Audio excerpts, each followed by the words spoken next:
Fueron superdotados, brillantes y creativos, pero también enfermizos, neuróticos o simplemente maltratados por la sociedad y víctimas de los prejuicios.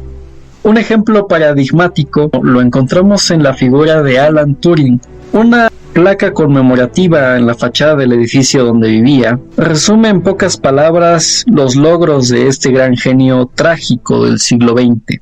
Fundador de la ciencia de la computación y criptógrafo, cuyo trabajo clave fue descifrar los códigos secretos de la máquina de guerra Enigma.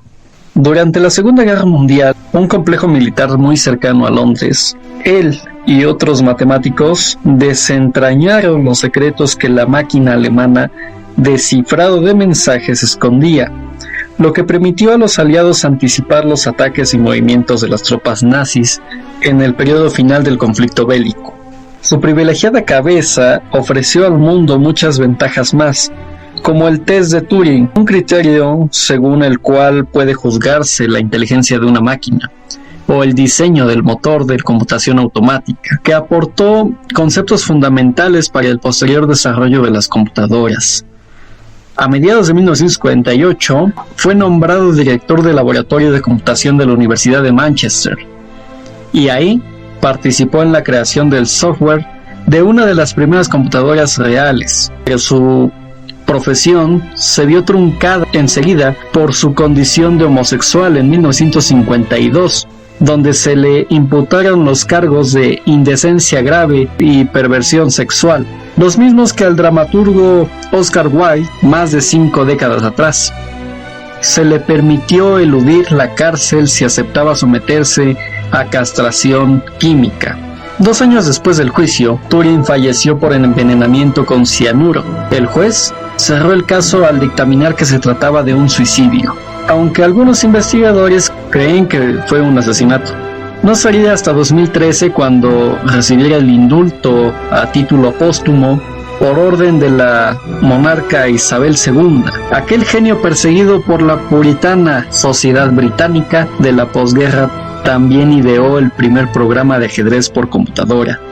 Bobby Fischer, uno de los grandes ajedrecistas de todos los tiempos, nació en Chicago en 1943, el mismo año en que Turing descifraba en Londres los códigos de Enigma. La obsesión de Fischer por el ajedrez era tal que llegó a decir que era mejor y más placentero que el sexo. Sus detractores aseguraban que las 32 piezas del tablero eran sus únicos amigos, una maledicencia que cabe decir se ajustaba bastante a la realidad, dado el carácter introvertido y excéntrico de este genio del ajedrez. En 1972 se enfrentó al campeón del mundo, el ruso Boris Spassky, en Islandia, en la que fue considerada la gran partida del siglo XX. Días antes del juego, Fischer se mostró caprichoso y muy suspicaz e impuso sus condiciones.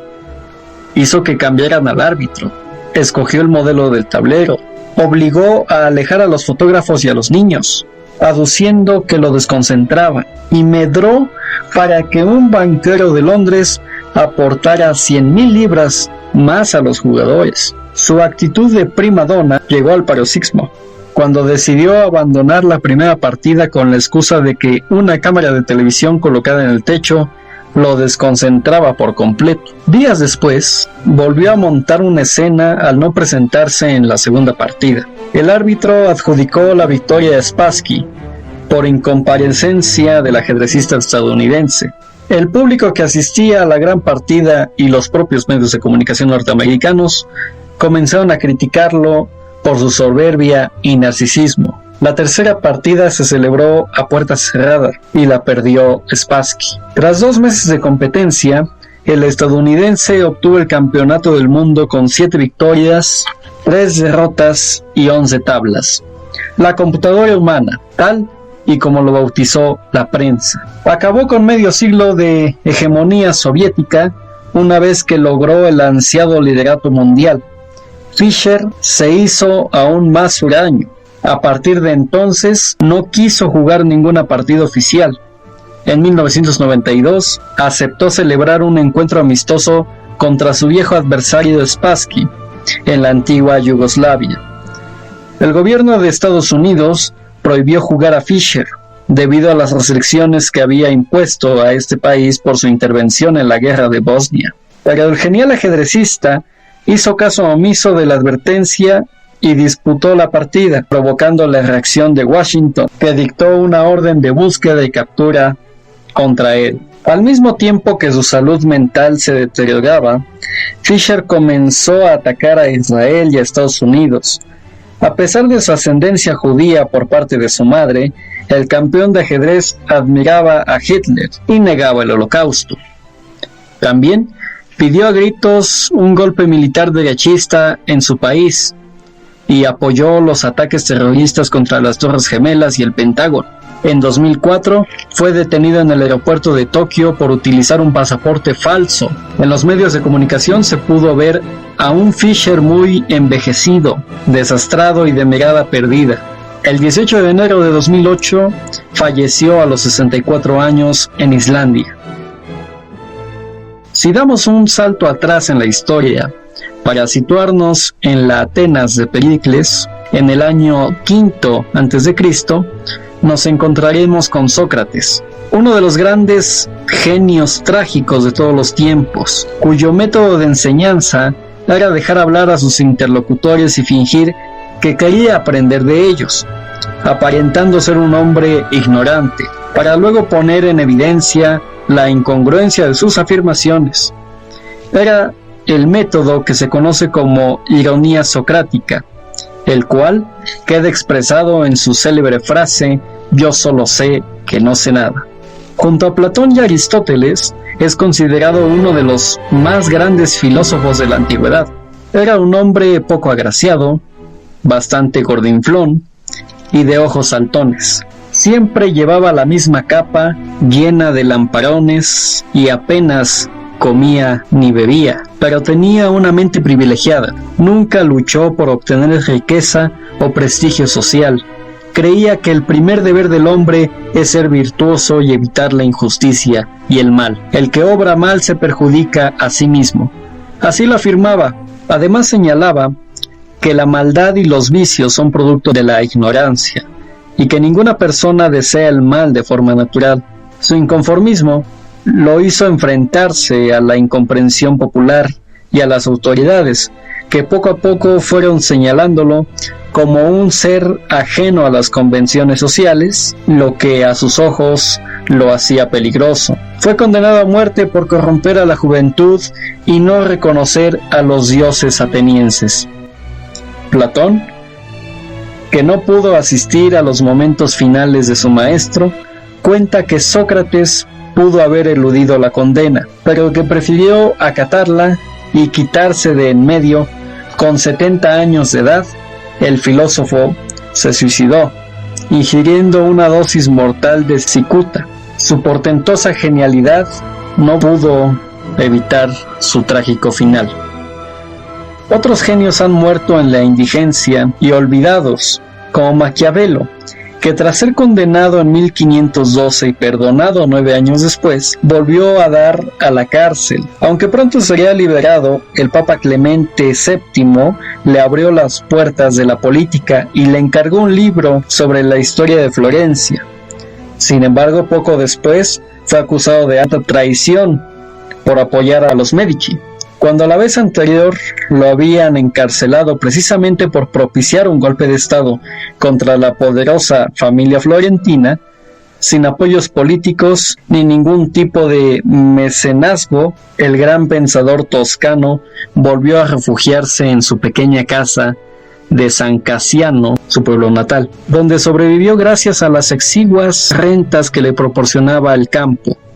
En 1527, el genial autor del Príncipe falleció en el olvido y la más absoluta soledad. De regreso al siglo XX, nos hallamos con la figura trágica del matemático estadounidense John Nash, experto en la teoría de juegos y en las ecuaciones diferenciales parciales, cuya vida fue la lucha constante contra la esquizofrenia. Nash fue premiado con el Nobel de Economía en 1994 y en 2015 recibió el premio Abel de la Academia Noruega de Ciencias y Letras. El genial científico, cuya biografía inspiró la película Una mente maravillosa del 2001, falleció en mayo de 2015 junto a su mujer en un accidente mientras viajaban en un taxi. Otro caso de genio golpeado por la vida, pero que representa un ejemplo de constante superación, es Stephen Hawking, el astrofísico mundialmente conocido por sus estudios sobre los agujeros negros, quien padeció una terrible enfermedad degenerativa desde los 21 años, lo que no le impidió culminar una importante carrera investigadora. En 1985 se le practicó una traqueotomía y desde entonces utilizó un sintetizador de voz para comunicarse. Aunque su movilidad era prácticamente nula, Hawking fue capaz de superar las adversidades más radicales para mantener su intensa actividad científica. Muchos genios han sido considerados extravagantes, asociales o incluso neuróticos. Si unos han padecido graves enfermedades como John Nash o el poeta Anthony Artaud, que sufría un trastorno bipolar, otros fueron obesos sexuales, como el compositor Puccini, cercanos a la pedofilia, como el pintor Balthus, o escatológicos y libertinos como Mozart, cuya muerte en la indigencia lo sitúa en un lugar privilegiado en este triste club de los genios trágicos. ¿Esto significa que el talento creativo tiene algo que ver con la perversión o con la locura? La mayor parte de los psiquiatras rechaza esa relación. En verdad, los genios pueden ser tan convencionales o excéntricos como cualquier individuo. Eso sí, los grandes pensadores, músicos, inventores, pintores o escritores suelen ser personajes muy creativos e hipersensibles. Algunos se han vuelto locos y otros han llegado a alcanzar la categoría de asesinos. Al igual que el resto de los mortales, el genio nos muestra las diversas variantes que representa la condición humana, y su final puede ser tan trágico como el de cualquiera de nosotros.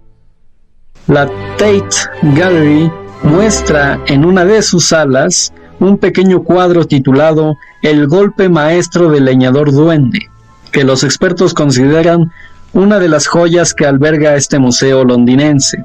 Su autor, el genial pintor Richard Datt, emprendió en 1842 un viaje a Egipto, durante el cual sufrió un repentino cambio de personalidad, probablemente provocado por el consumo de opio y otras drogas. A su regreso a Inglaterra, Datt mató a su padre de un hachazo. Cuando fue detenido, la policía encontró entre las pertenencias del parricida un cuaderno en el que tenía anotada una larga lista de personas a las que debía asesinar por mandato de Dios.